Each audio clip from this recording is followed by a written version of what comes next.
جب پہنچے نا غلامہ سے آیت پہ ایاکا نعبد و ایاکا نستعین لم یزل یقررها حتی خشی علیہ، اسے بار بار پڑھتے رہے، دہراتے رہے، حتیٰ کہ جیسے غشی کی حالت نہیں ہوتی ایسے ہو گئی۔ لوگوں نے پوچھا مولا کیا ہوا؟ مسکرا کے کہا لم ازل اکررها حتی سمعتہ من قائلہا، فرمایا میں اس آیت کو دہراتے پیچھے چلتے اس منزل پہ پہنچ گیا جب اللہ جبریل کو یہ بتا رہا تھا۔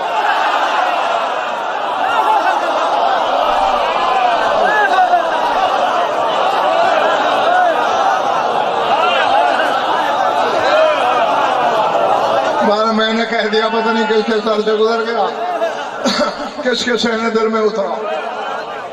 ہاں نعرہ تکبیر، نعرہ رسالت، نعرہ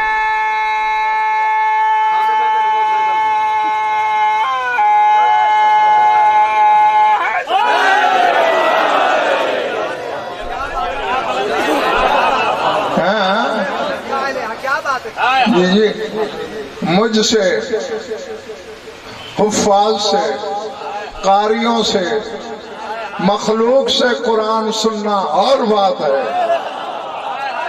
اس کی زبان بے زبانی سے سننا اس گھر کا شیوا ہے۔ اور حاجی نبی بخشی ان کا کوئی آپس میں ماسٹر صفدر معاملہ ہے، وہ ان سے سنتا ہے، یہ اس سے سنتا ہے۔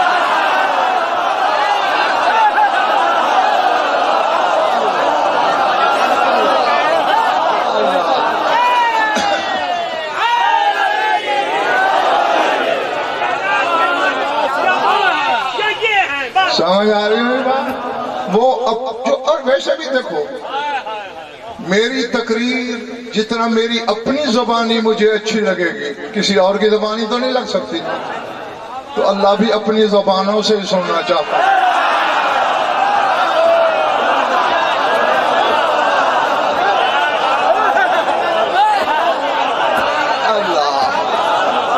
اللہ برزخ البراز کے انور اللہ بالہدایت والارشاد، ہر برزخ کے برزخ پر سلام۔ میں خدا کی قسم بیٹے غلط نہیں کہہ رہا، ہر جملہ کم از کم ایک مجلس مانگتا ہے، شرح میں پڑھ جاؤں تو پھر اشرے، ہر مسئلہ ہر جملہ ایک مجلس کا تقاضا کرتا ہے۔ ہر برزخ کے برزخ پر سلام، ہدایت کے لیے توحید ثابت کرنے والے پر سلام۔ آخری محلے والو ٹھیک بیٹھے ہو یا فارغ ہو گئے ہو؟ اچھا میں نے کہا تھا نا کہ ہاتھ اٹھاتے رہنا، تمہیں بھول گیا ہے، اور یہ ہاتھ اٹھا کے تو مجھ پہ احسان نہیں کر رہے، یہ بھی سند تمہیں مل رہی ہے کہ جو ہاتھ غدیر پہ بلند ہوا میں اس پہ ایمان رکھتا ہوں۔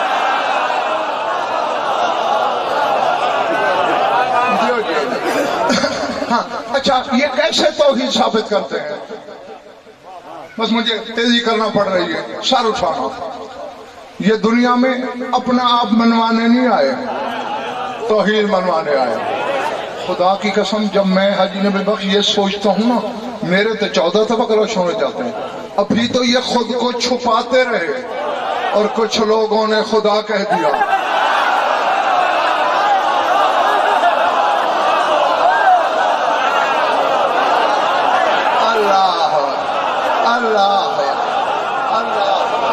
جو ظاہر کرتے تو اللہ جانے کیا ہوتا۔ ہاں یہ اپنا نقصان برداشت کر لیتے تھے، توحید کا گھاٹا نہیں۔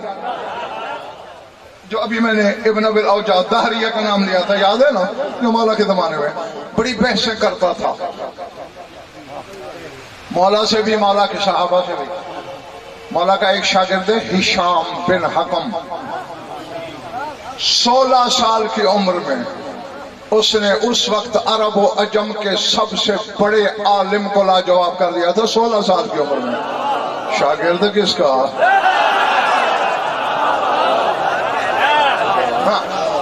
ہاں سر اٹھانا۔ ابن ابی الاوجاع نے گھیر لیا ہشام کو، ظاہر سلطان کہتا ہے ہل یقدر ربک، تیرا رب قادر ہے؟ میں نے بتایا نا دہریہ تھا، اللہ کو نہیں مانتا تھا. شام نے کہا کوئی شک نہیں میرا اللہ قادر ہے. کہتے ہل یقدر ربک ان یدخل الدنیا فی البیضۃ ولا یکبر البیضۃ ولا یصغر الدنیا، تیرے رب میں یہ قدرت ہے کہ مرغی کے انڈے میں پوری دنیا کو سمو دے، لیکن نہ انڈے کو بڑا کرے نہ دنیا کو چھوٹا کرے.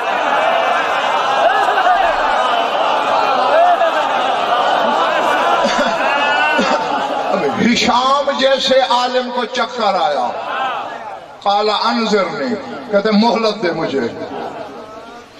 شوخی میں آ گیا، کہتے انظرتک ہولا، جا پوری سال مہلت ہے. اس نے راتوں رات اونٹ تیار کیا، بھاگا مدینے. تیرے مولا صادق کی محفل لگی ہوئی تھی، دور سے اونٹ کو دیکھا، مولا نے فرمایا کانہ ہشام.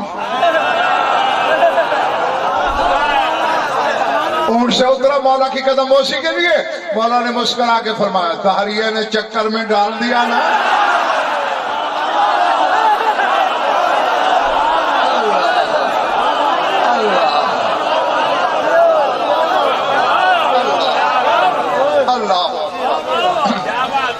کہتے مولا سوال ہی نامراد نے ایسا کیا ہے، میں تو چکرا گیا ہوں.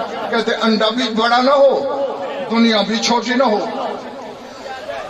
مولا نے فرمایا کم من حواسک، تیرے حواس کتنے ہیں؟ قال خمسۃ، 5. ایتہن اصغرہن، ان میں سب سے چھوٹی حص کون ہے؟ قال الباصرہ، کہتے باصرہ، یہ آنکھ میں سیاہ ہلکا نظر آتا ہے نا، اس میں بھی سوئی کی نوک کے برابر ایک جگہ ہے جس سے بندہ دیکھتا ہے، وہی باصرہ ہے. مولا نے فرمایا ارفع راسک وانظر ماذا ترى، ذرا سر اٹھا دیکھ کیا نظر آتا ہے. دیکھا مولا رأیت الارض والسماء والاشجار والجبال، مولا زمین دیکھ رہا ہوں، آسمان دیکھ رہا ہوں، درخت دیکھ رہا ہوں. مولا نے فرمایا جو اللہ سوئی کی نوک میں دنیا کو سمو سکتا ہے، انڈا تو بہت بڑا ہے.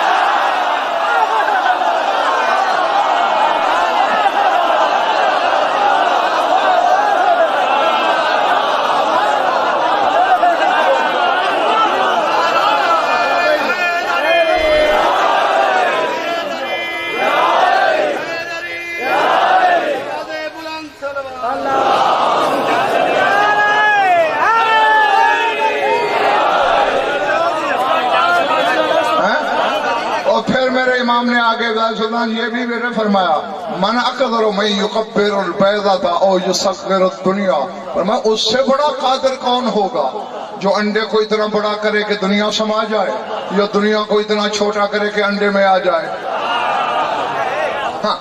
تو اب دیکھو کس طرح تمہارا امام توحید کو ثابت کر رہا ہے. اچھا یہ جانتے ہو نا دہریہ کیا کہتے ہیں؟ کہتے ہیں مادے نے تحریک کی، مادے کی حرکت سے دنیا بن گئی، اللہ کوئی نہیں. اس نامراد نے پتہ کیا کیا؟ گھوڑے کی لید اور گھوڑے کا پیشاب ایک بوتل میں بند کیا، اوپر کارک لگا کے کوڑے کے ڈھیر میں دبا دیا. کچھ دن کے بعد نکالا تو پوری بوتل کیڑوں سے بھری پڑی تھی. پیدا ہو جاتے ہیں کیڑے. بوتل لے کے میرے امام کی خدمت آ گیا، سر اٹھانا، بس سمٹ گئی میری بات. کہتا ہے اے مسلمانوں کے امام، انی خلقتھا، ان کیڑوں کو میں نے خلق کیا ہے.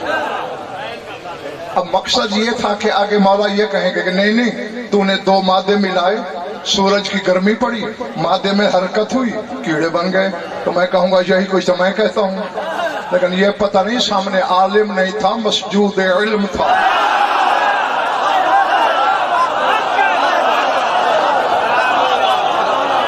اب میں تھکے ہوئے کی تھکن تو اتار نہیں سکتا، جو تھا دم بیٹھو دیکھنا میں تھا.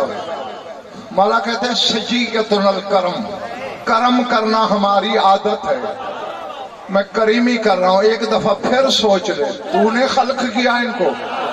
کہتے ہاں میں نے کیا.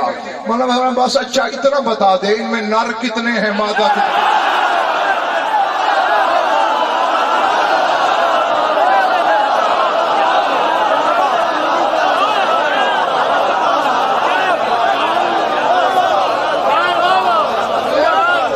ان میں نر کتنے مادہ کتنے لم یحر جو منہ کھلا رہ گیا من فرما والذی نفسی بیدی انی عالم ذکر منہا والانسا انی عالم آجالہا وارزاقہا وامارہا وما ذالک لست بإلہ فکیف بک من فرما مجھے قسم ہے اس ذات کی جس کے قبضہ قدرت میں میری جان ہے میں جانتا ہوں نر کتنے ہیں مادہ کتنے ہیں ان کا رزق جانتا ہوں ان کی عمریں جانتا ہوں یہ جانتا ہوں کون سا کیا کس دن کس حالت میں مرے گا اس کے باوجود میں اللہ نہیں ہوں تو کیسے ہو گیا ہے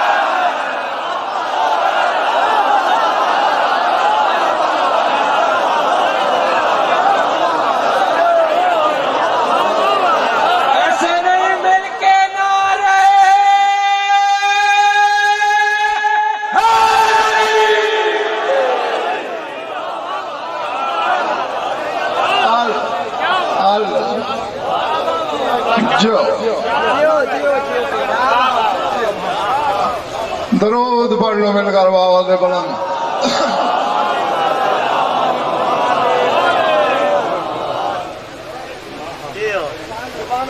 کچھ لطف آیا یا وقت ضائع ہوا خوش رہو آباد رہو مولا آپ سب کی عبادت قبول فرمائیں بس زیادہ پڑھ لیا تھوڑا سا اور پڑھنا ہے یہ سوچ کے دو فکر سن لو بس کہ جو شام سے آتی ہے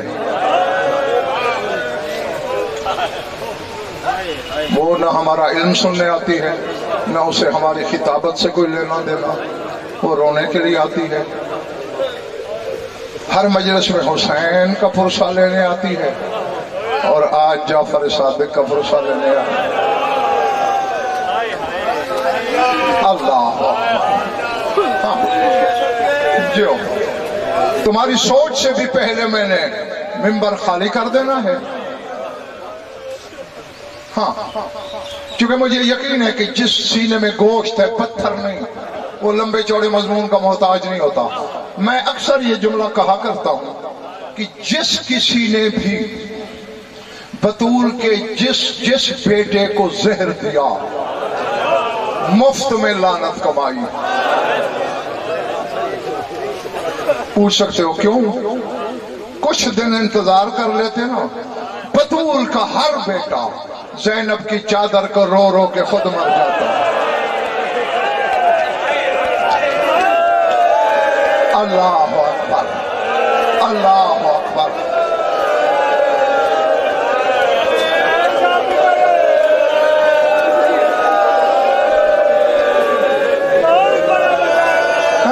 میں کہا اگر کچھ دن رک جاتے بطول کا ہر بیٹا زینب کی چادر کو رو رو کے مر گیا ہوتا میرے سر پہ قرآن رکھو میرے ہاتھ میں عباس کا علم دو میں قرآن اٹھا کے علم پکڑ کے یہ جملہ پڑھنے کو تیار ہوں تیرے مولا صادق کے گھر میں ایک دفعہ آگ لگ گئی شیعوں کو پتہ چلا چلو مولا سے افسوس کریں اگر تیری سمجھ میں آ گیا یہاں تو آنکھ وضو کرے گی قبر میں بھی رونے کے لیے کافی ہے آگے آ کے دیکھا تو حالت کیا ہے بلا تشبیہ امام نے دونوں ہاتھ زمین پر رکھے ہیں اتنا رو رہے ہیں ہچکیاں بدھی ہوئی ہیں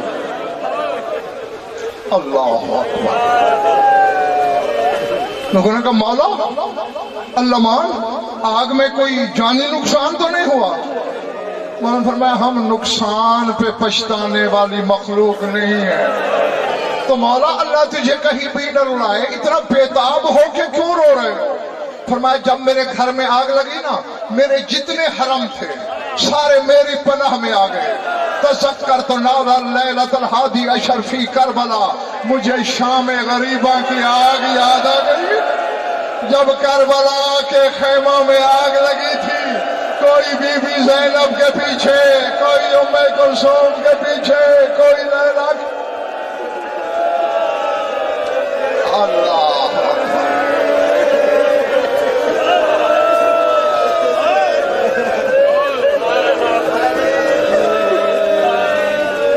بس مولا تیرا پرسہ قبول کرے ختم کرنے لگا ہوں میں آخری بات ہاں ایک ہی جملہ پورا 1 منٹ بھی اور میں نے نہیں پڑھنا اس سے بھی پہلے منبر چھوڑنے لگا ہوں جو پرسہ دینے آیا ہے ہاں ابھی شاید شبی ادھر آئے گی. ہاں شبی موجود ہے. میں ممبر چھوڑوں گا, میری طرف دیکھو بس, میرا چھوڑوں گا ممبر تو شبی تم میں آ جائے گی. ہاں اور پھر دیکھنا تمہاری پھر بھی خوش نصیبی ہے کہ جنازے کی شبی کو کندھا تو دے لیتے. پتہ نہیں زمانے کو اولاد بطول سے کیا دشمنی تھی, کیا پیر تھا. ہاں اب جس کے دل میں پتھر کا ٹکڑا نہیں گوشت کا ہے, میری طرف دیکھنا. آج کے دن تیرے امام کو سحر ملی ہے, کل جو دن آئے گا شہادت ہوئی ہے. 24 گھنٹے میرے مولا صادق نے تڑپ تڑپ کے گزارے. اور میلسی والوں, اگر زیادہ چوٹ لگے یہ مستورات بھی دیکھ لیں. تمہارے مذہب کا چھوٹا سا خادم ہوں, یقیناً عزادار کا دل نازک ہے. چوٹ لگے تو خون رونے والے کے صدقے مجھے معاف کر دینا. جس کو زہر ملے کلیجہ کٹتا ہے نا, اور جب کلیجہ کٹے تو خون کی الٹی بھی آتی ہے. تیرے مولا صادق کو خون کی الٹی آنے لگی, وہاں بھی اپنے جگر کے ٹکڑے یاد نہیں رہے, رو کے کہتے ہیں لیتنی کانت لی اخت مثل زینب الکبریٰ, کاش میری بھی کوئی زینب جیسی بہن ہوتی جو تشت لا کے میرے جگر کے ٹکڑے سنبھالتی.